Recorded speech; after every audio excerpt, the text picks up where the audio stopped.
बच्चों, coordinate geometry के एक महत्वपूर्ण प्रश्न पे आज हम लोग चर्चा करने वाले हैं, जिसमें प्रश्न यह है कि एक्स अक्ष पर वह बिंदु ज्ञात कीजिए जो बिंदु इतना और इतना से समदूरस्थ हो।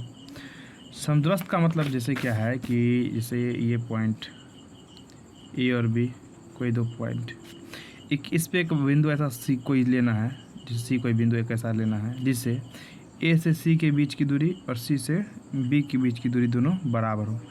मतलब जितना ये दूरी होना चाहिए उतना ही दूरी ये होना चाहिए, तब ये बिंदु ए और बी दोनों से समदूरस्थ होगा। समदूरस्थ, समदूरस्थ का मतलब हुआ, सम मतलब बराबर, दूरस्थ मतलब दूर, जो समान दूरी पर स्थित हो, बराबर दूरी पर स्थित हो। मतलब ए से सी की दूरी और बी से सी की दूरी, दोनों दूरी क्या होना चाहिए, बराबर, तब यह बिंदु सी समदूरस्थ बिंदु कहलाएगा। एक और बात, अगर कोई अक्ष एक्स अक्ष पर काटता है, एक्स अक्ष पर कोई अगर काटता है, तो इस स्थिति में एक्स का कोऑर्डिनेट एक्स होगा लेकिन वाई का कोऑर्डिनेट 0 होता है। यानी एक्स अक्ष पर काटने वाला जो पॉइंट्स होगा उसका जो निर्देशांक होगा, कोऑर्डिनेट होगा, वो एक्स और 0 होगा। तब अब जाके जिस क्वेश्चन पे हम लोग चर्चा करते हैं, देखते हैं कैसे क्या है। इस प्रश्न में जैसे बिंदु 2 दिया हुआ है, एक बिंदु ए है और एक बिंदु बी है। इस बिंदु में मान लेते हैं यहाँ पर एक कोई बिंदु सी है, ठीक है। अब सी समदूरस्थ है। समदूरस्थ कहने का मतलब ए से सी की दूरी और सी से बी की दूरी, दोनों ये दूरी और ये दोनों दूरी बराबर है। ए का कोऑर्डिनेट हम लोग को दिए हुआ है 2 और -5, बी का कोऑर्डिनेट -2 और 9। चूँकि सी बोला था कि एक्स अक्ष पर ज्ञात करना, एक्स अक्ष पर क्या होता है कि एक्स का मान तो होता है लेकिन वाई 0 होता है, यानी सी का निर्देशांक एक्स, 0 होगा। अब हम लोगों को जो है सो दूरी फार्मूला जो हम लोग पढ़े हैं कोऑर्डिनेट ज्योमेट्री में, उसका इस्तेमाल करके इस प्रश्न का आंसर निकालना है। चूँकि बिंदु सी बिंदु ए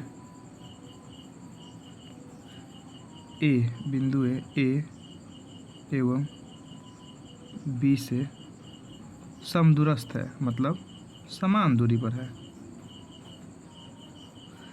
तो इसीलिए जो AC की जो दूरी होगी, इस AC की दूरी, वही दूरी किसका होगा, BC का होगा। अब AC का जो दूरी फार्मूला होता है, उस फार्मूला से हम लोग AC और BC के बीच की दूरी निकालते हैं। तो किसी भी दो बिंदुओं के बीच की दूरी जो हम लोग दूरी सूत्र का इस्तेमाल करके निकालते हैं, जो होता है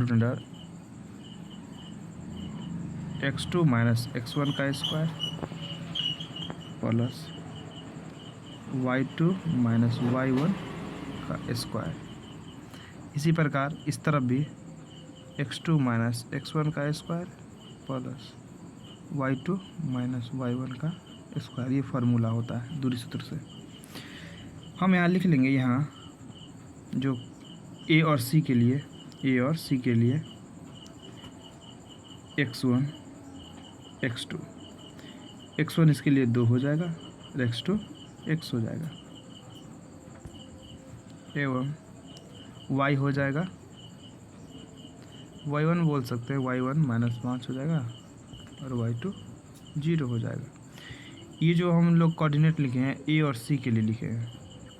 इसी प्रकार बी और सी की बात करें तो बी और सी के लिए x हो जाएगा, x1 हो जाएगा x और x2 हो जाएगा -2 और x2 हो जाए, y1 हो जाएगा 0 और y2 हो जाएगा 9।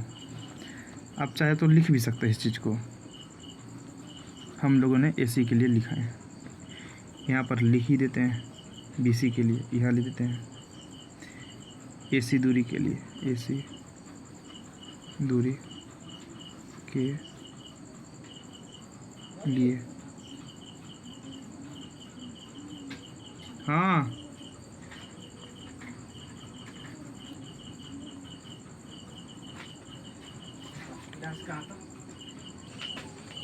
बच्चों, अब BC दूरी के लिए x1 बराबर x और x2 बराबर -2, यहाँ x1 x हो जाएगा और x2 -2 हो जाएगा और y1 0 हो जाएगा और y2 9। ये BC दूरी के लिए, ये AC दूरी के लिए था और ये BC दूरी के कोऑर्डिनेट था। जब हम दोनों में फार्मूला को जब जैसे पुट करेंगे वैल्यू को, तो ध्यान रखेंगे AC दूरी के लिए निर्देशांक ये लेंगे और BC दूरी के निर्देशांक ये लेंगे।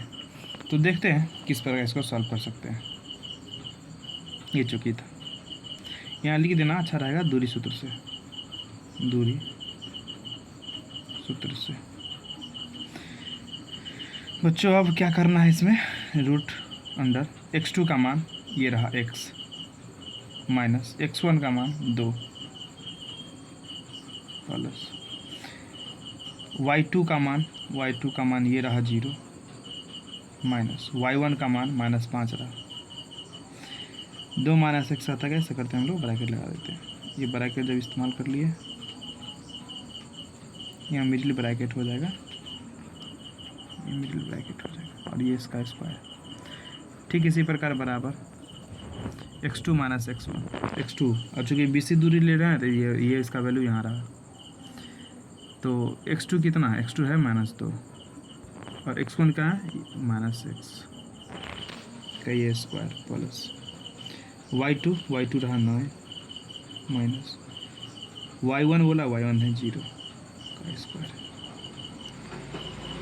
बच्चों ये रूट से ये रूट दोनों तरफ के ऐसे भी स्क्वायर करेंगे दोनों तरफ, तो ये स्क्वायर ये रूट से ये रूट क्या हो जाएगा, ख़त्म हो जाएगा। लेकिन दोनों तरफ वर्क करने पर, दोनों तरफ वर्क करने पर, दोनों तरफ वर्क करने से क्या होगा, ये तुम्हारा आपका जो रूट दिख रहा है दोनों तरफ वो ख़त्म हो जाएगा। x - 2 का स्क्वायर प्लस ये 0 माइनस माइनस हो जाएगा प्लस, तब 5 का स्क्वायर ये इधर हो जाएगा।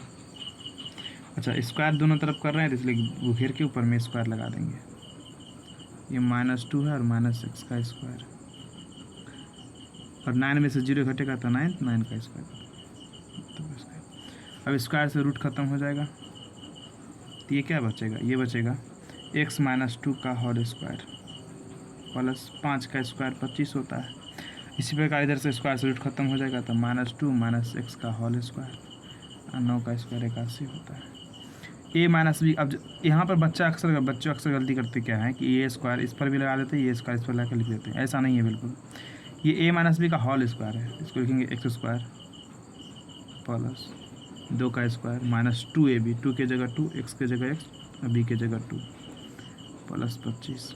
फिर इसी प्रकार इसको भी उसी तरह से a का स्क्वायर प्लस b का स्क्वायर -2 भी लिखते हैं, -2 का square plus x square plus 2ab, 2 की जगह 2। देखो -2 यहाँ लिखेंगे, -x लिखेंगे तो माइनस माइनस वैसे भी प्लस हो जाएगा, तो ये लिखने का कोई मतलब बनता नहीं है। आप लिख सकते हैं, कोई दिक्कत उसमें नहीं है। वैसे भी -2 का स्क्वायर कीजिएगा तो प्लस में ही आएगा, है ना। और इसको अगर चाहिएगा तो आप ऐसे भी कर सकते हैं, जैसे प्लस x है ना, इसको माइनस करके ऐसे कर सकते हैं, है ना।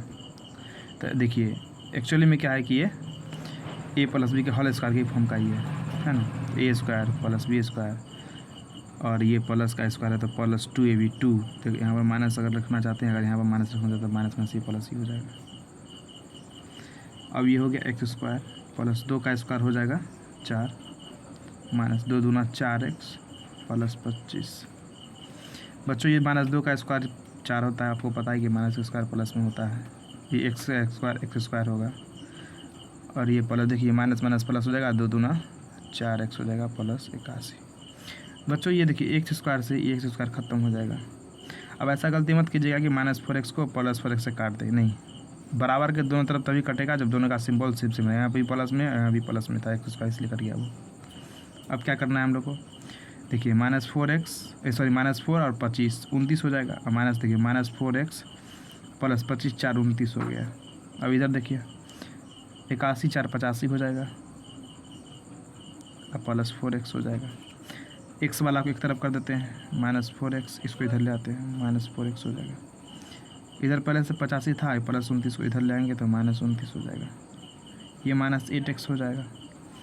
85 में से 29 घटेगा तो कितना होगा, 15 में से 9 घटेगा 6 हो जाएगा, 7 में से 2 घटेगा 5 हो जाएगा। इसीलिए x बराबर 56 बट्टा -8, ये कर जाएगा 8 7 56 -7। बच्चों माइनस नीचे लगाइए चाहे ऊपर लगाइए, एक ही मतलब होता है दोनों बात का। यानी x का मान अगर -7 लेंगे ना और x का मान -7 लेंगे तो बिंदु C जो है E और B दोनों से समदूरस्थ होगा। A से भी समान दूरी पर होगा और B से भी समान, यहाँ से भी B से भी समान दूरी पर होगा और A से भी समान दूरी पर होगा। अतः C का निर्देशांक लिख देंगे। अतः बिंदु C का निर्देशांक, बिंदु C का निर्देशांक, x का मान कितना आ गया, x का मान -7 और y का मान की पहले ऑलरेडी 0 था ही। ये मेरा फाइनल आंसर।